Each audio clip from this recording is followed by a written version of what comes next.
Ladies and gentlemen, I have some bad news. We are 30 minutes behind schedule. But the good news is it's not 45 minutes like the first day when we had the first break after 45 minutes delay, and then everything was delayed even further.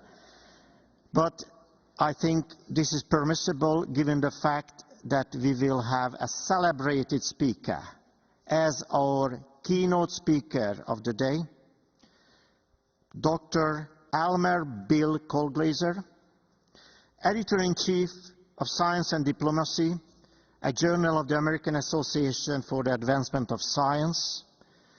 Bill has been the Chief Science Advisor to President Obama, and in his present role as Editor-in-Chief of Science and Diplomacy, he is the key person nowadays worldwide in giving a platform to this new discipline, how science is used in diplomacy, what is the role of science in diplomacy.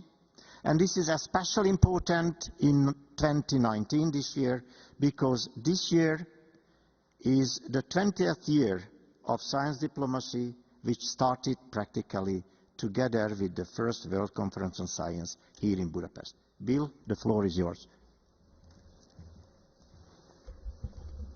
Well, it is an honor and a great pleasure to be with you this morning, sort of continuing this discussion of science diplomacy over the last 20 years. And you've already had, I think, a wonderful introduction to science diplomacy by the opening statements, again demonstrating the importance and the recognition of what science has to offer for actually helping societies to achieve their most important goals.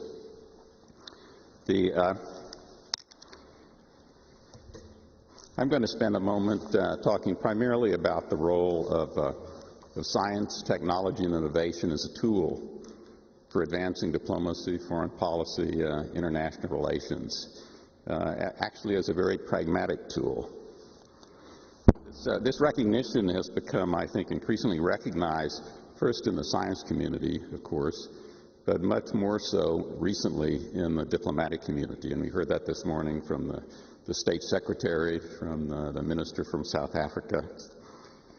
I also was going to quote just a couple other things that have come from foreign ministries over the last couple weeks. There was a recent statement from the Swiss foreign minister on science diplomacy as an innovative tool in our international relations. Just a couple quotes. He said, "Science diplomacy is a key instrument for fostering cooperation between states." As part of Switzerland's new vision for its foreign policy, he said, "We want to focus on this new instrument, still little known but very promising science diplomacy. It's an opportunity for Switzerland to showcase the excellence of its scientific base in support of global dialogue." I have a number of friends who have been science counselors in Swiss embassies and consulates. I think they would probably say Switzerland's been practicing it for more than 20 years, but I'm very glad, I'm sure, that the foreign minister recognizes it's important today. There was this recent Madrid declaration on science diplomacy.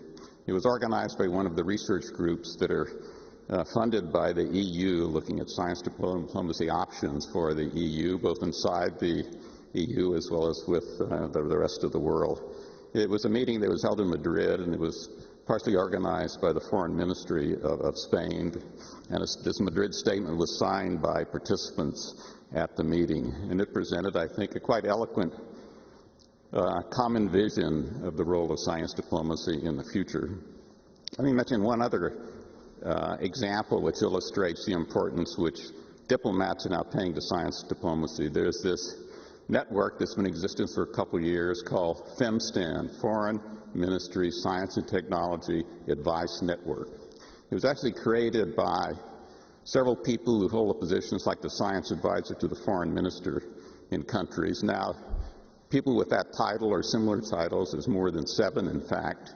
The meetings of FEMSTAN actually bring more than 20 countries from foreign ministries to talk about the issues that are common to them, both about building capacity in science, technology, innovation in the foreign ministry, is how they can work together in common objectives. The next meeting of FEMSTAN actually occurs in Vienna next week. So all of these things illustrate that diplomats also are paying increasing attention to science diplomacy. At the end of World War II, when all of a sudden this great threat of nuclear weapons was made visible to the world, it's been 75 years. Actually, what we talked about then over those 75 years was science and international affairs, science and diplomacy, growing importance, particularly how to deal with these terribly destructive weapons. I had several mentors in science who were great distinguished scientists. They never served in government, but I consider them also to be great science diplomats. Some of them were involved in the Manhattan Project, in fact.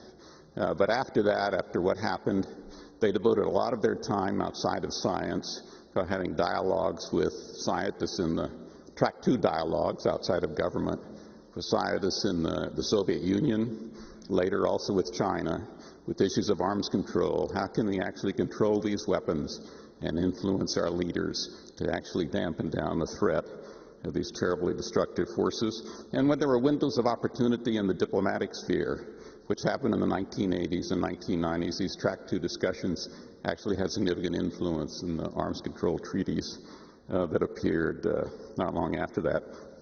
Although I was trained and was a practicing physicist, I eventually moved into kind of the world, this interface between science and policy, and I went to a new center that was established at Harvard University in the 1970s by one of my mentors, Paul Doty, biochemist who was involved very much in discussions with Russian scientists. It's called the Center for Science and International Affairs, now called the Belfer Center of Science and International Affairs. But its purpose also was to bring together people who work on foreign policy issues, science and technology, diplomats, to focus on these common issues. So science and international affairs has been with us for a long time, for 75 years. In fact, I turned 75 tomorrow, so I think I've been around for the 75 years of this era. So the question is, why do we drop the and? We used to talk about science and international affairs, science and diplomacy. Now we talk about science diplomacy. And I think there is a significance in the change of language. One, I think it's made it a much more popular term, and that in itself is very helpful. My own concept is science diplomacy. Try to make it a very pragmatic one, primarily how science and technology innovation. When I talk about science, it's not only the physical and biological sciences, the social sciences, the engineering sciences, the medical sciences, applications of science technology and expertise related to that, but also in many cases scholarship in the humanities and in culture is also quite relevant as a source of knowledge trying to deal with these issues. So the way I think about science diplomacy primarily is science, technology, innovation used as a tool to actually accomplish objectives in foreign policy and diplomacy, looking at it in this sort of pragmatic sense. Of course, there's the other way around. It's very important to scientists, obviously, a diplomacy that can help advance the scientific enterprise, both nationally and worldwide. And I think the diplomats have realized if they don't do a better job trying to facilitate, remove some of the obstacles to international scientific collaboration, they're not going to be as effective in using science as a tool for advancing diplomatic goals and objectives. Well, who are the practitioners of science diplomacy that use this tool both inside and outside government, at the international level, the national level, also at the subnational level? And I'll just mention some examples because I think the examples are quite powerful. Institutions, individuals, initiatives, mechanisms, which I think have made a difference and had created a number of successes in science diplomacy. Starting off at the international level, obviously UNESCO is a science diplomacy institution. That's what it's been devoted throughout its history.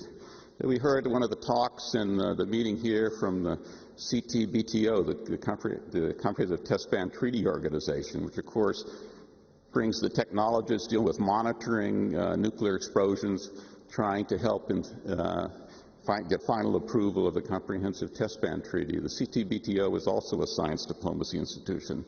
EASA, the International Institute for Applied Systems Analysis in Vienna, it was actually created by an initiative of the leaders of the United States and the Soviet Union to have a a place where scientists during the middle of the Cold War, scientists could work on systems analysis approaches to deal with some of the major challenges that the world faces. And of course, EASA is still very active. The International Science Council, formerly EXU, been around for a long time, focused very much on strengthening science around the world, but also more so in growing over time its role in terms of science diplomacy.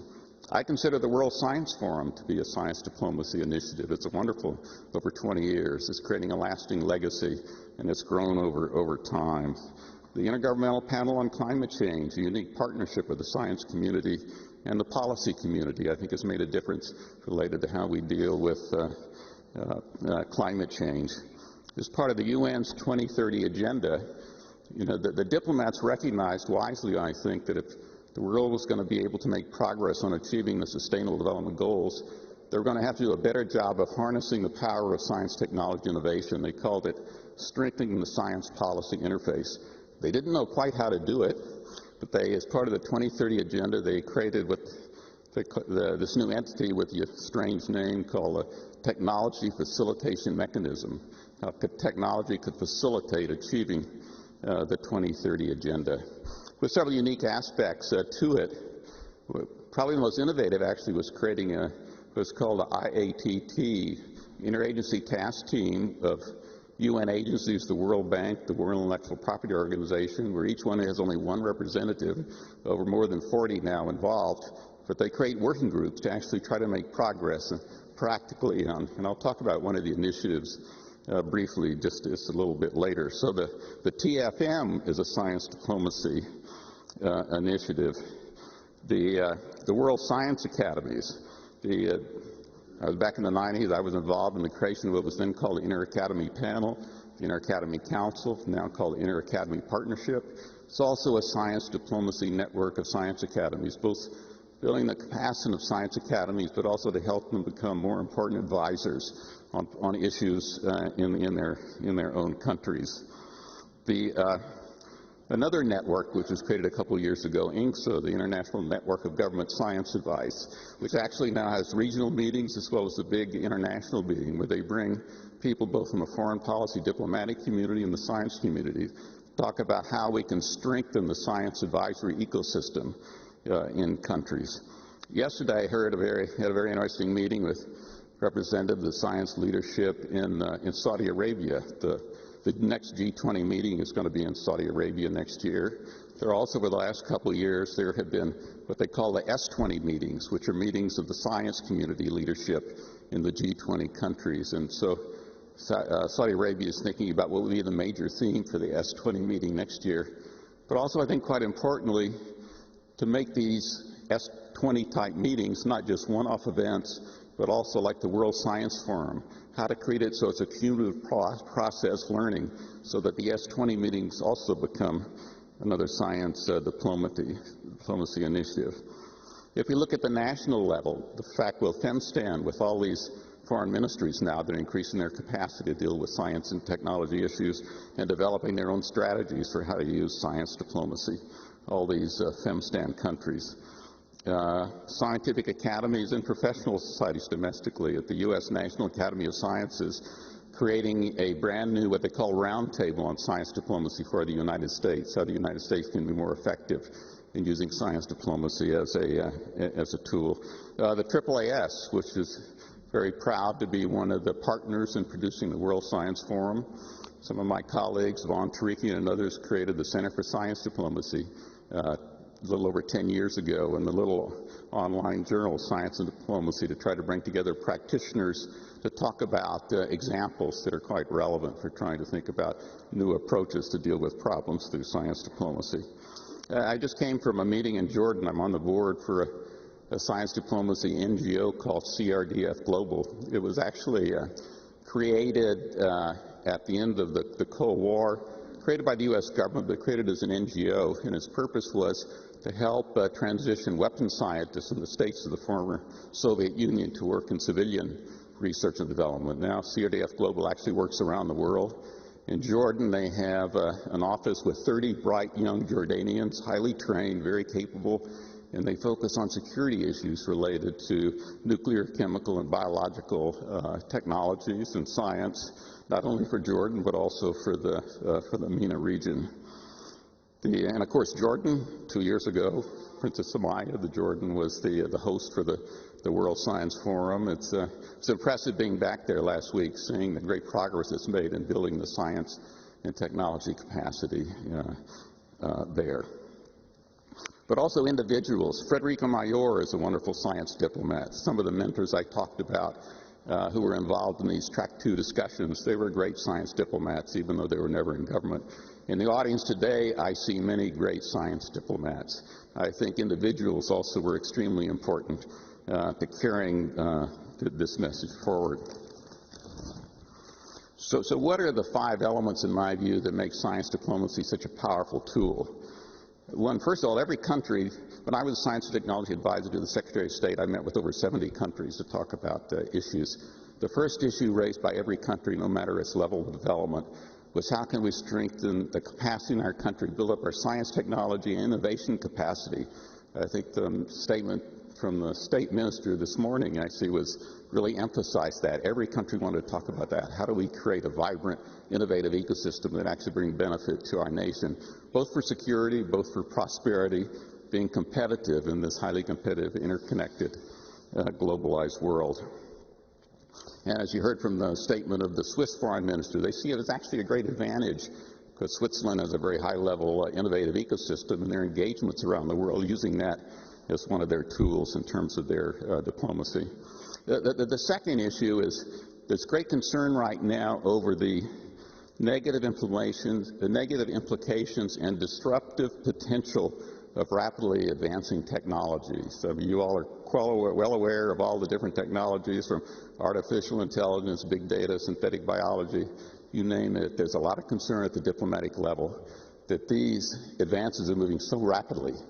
They can be very disruptive to societies. They can be very disruptive to international relations. How can we actually minimize the downside and the negative effects? So that's one of the reasons why foreign ministries are building up their capacity to deal with these kind of issues. The third aspect, which makes, in my view, science and diplomacy such a powerful tool, is the ability of the scientific community to actually communicate no matter what their ethnic background is, no matter what borders, even when their governments don't get along. And the diplomats have recognized that having that channel of communication through science, actually, when there are no other channels of communication between countries, is still worth maintaining. For more than 15 years, from 2000 till actually just recently, I was involved with the request of the U.S. Department of State for the U.S. side, the National Academy of Sciences. The same thing in Iran with their ministries, encouraged the science communities in the 2 countries to have a very active engagement, 3 or 4 workshops a year. They were not on the nuclear issues, but they were on environmental issues, their public health issues, earthquake protection.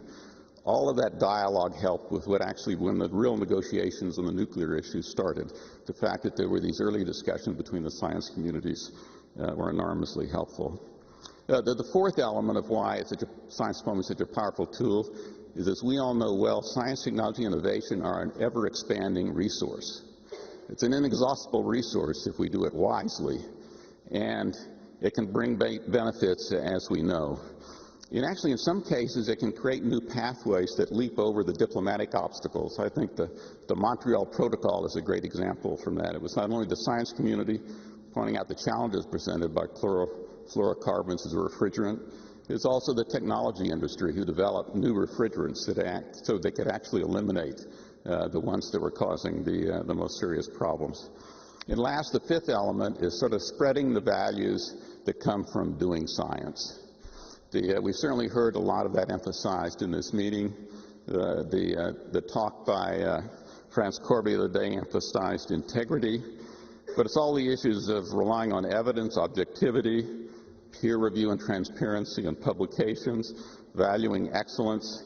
The hope is that by having every country pay more attention to their science community, it'll at least help contribute, we hope, to a more rational, open, and tolerant societies. So what are some of the examples of science diplomacy successes? I'm just going to mention 3, but also primarily to illustrate another issue we have, that you can't forget about the politics, because in the short run, the politics can overwhelm the science. And these three cases present, I think, some of the challenges. The first, the nuclear arms control, I've already mentioned that, the treaties, arms control treaties in the 1980s and the 1990s. Now, you know, the United States and Russia are backing away from a number of those treaties, which the Paris Climate Agreement, facilitated in part by the work of the IPCC, tremendous achievement. Didn't get us all the way we need to be on climate, but it was an important start. And then, of course, the United States is, the current government has backed out of that. The Iran nuclear accord, the same thing. The United States backing out. So certainly in the short run, politics can be a more powerful force than science. I'm still an optimist and believe in the long run that science will win out. It's one of my mentors in science, the famous physicist Richard Feynman said. He was on the Challenger Commission report after the Challenger accident of the space shuttle in the 1980s, and he had an appendix to the report which, if he summed it up in just a short phrase, was, you can't fool Mother Nature. And politicians that disregard the knowledge that comes from science are doing it at their peril. So how do we make progress looking to the next 10 years, including perhaps redressing some of these areas where there have been these significant setbacks and progress has been stalled? Well, again, I'll pick 5 areas where I think there's great need for science diplomacy being involved, perhaps in some cases new instruments or just using our existing instruments, institutions, and individuals. But also believe there are great opportunities in these 5 areas. One, of course, is controlling these technologies of modern warfare. It's not only nuclear weapons, but now we have autonomous weapons facilitated by artificial intelligence. We have hypersonic weapons that move so fast that the fear of a first strike could lead to serious miscalculations that result in cataclysmic damage, cyber attacks, and offensive information warfare. So this whole area is something that really the science community needs to devote a lot of their energies to. The second is providing foresight and facilitating dialogue on the implications of these rapid technological advances in all of these areas to societies. We have to give the best advice we can on how to maximize the opportunities and minimize and deal with the threats that are created from these new technologies. This is, as I mentioned, is growing attention at the diplomatic level to the negative consequences of many of our technological developments. But we also see great opportunities if we harness the technology in the right way.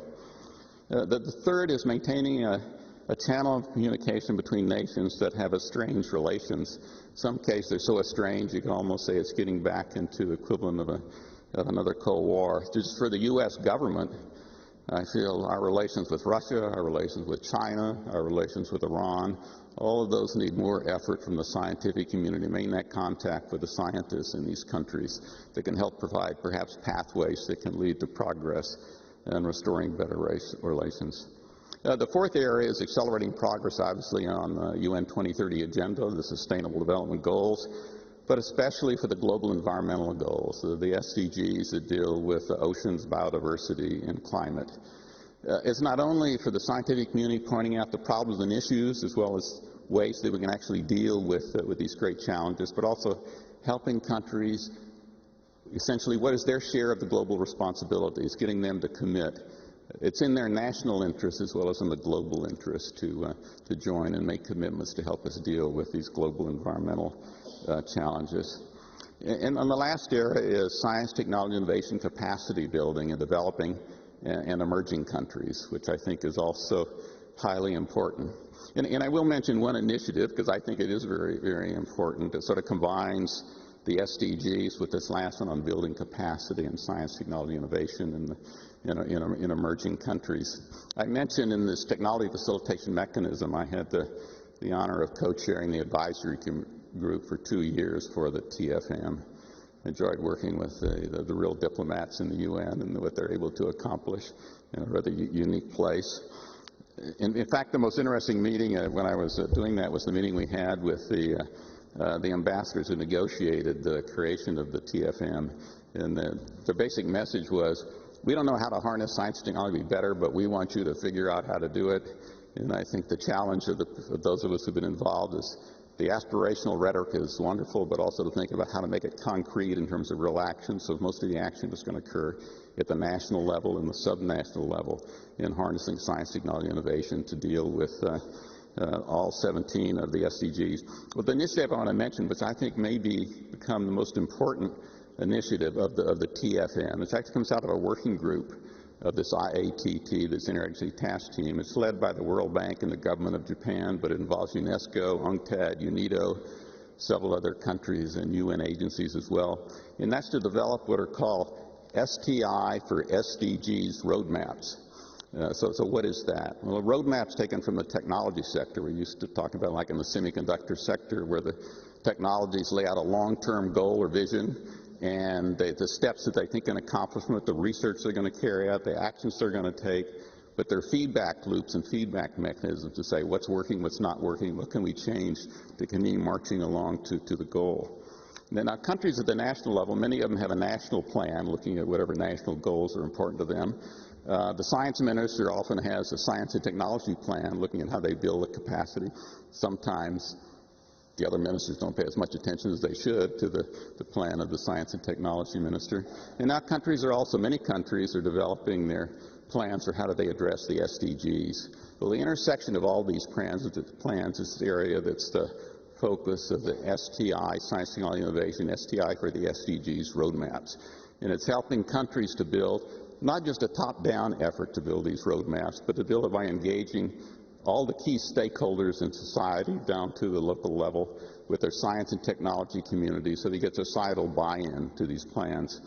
Well, this effort, and there is a guidebook that has now it's in draft form. It'll be finalized in December, which will be the draft is on the UN website now, which is a guidebook for nations that want to actually experiment in developing an STI for SDGs roadmaps. And they're funding 5 countries as pilot countries who have agreed at the highest level in the government to undertake this effort. 3 are in Africa, Ghana, Ethiopia, and Kenya, and 2 others, India and Serbia. And these 5 countries are the pilots. They're going to try to develop this over the next year.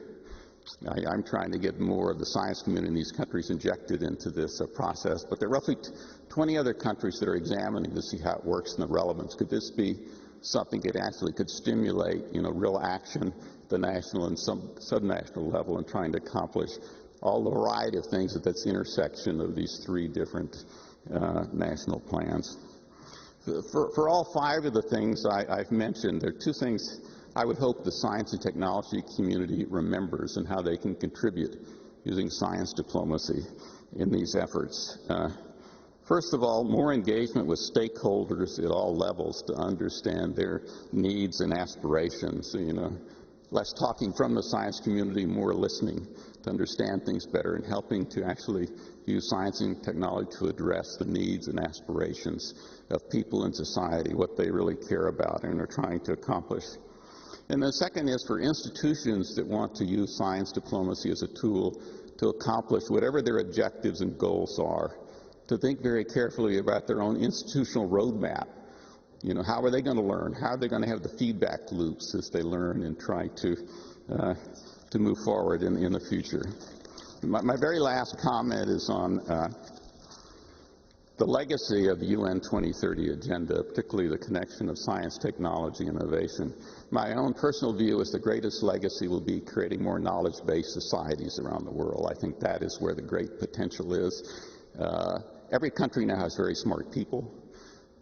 When you talk to young people, it makes me even more optimistic about our future, even with all the problems that are occurring around the world today. But if we can make every nation a knowledge-based society, have a very competent science advisory ecosystem, highly trained people engaged around the world, then I think we will all benefit.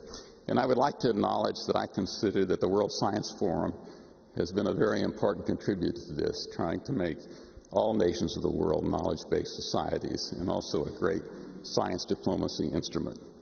Thank you very much.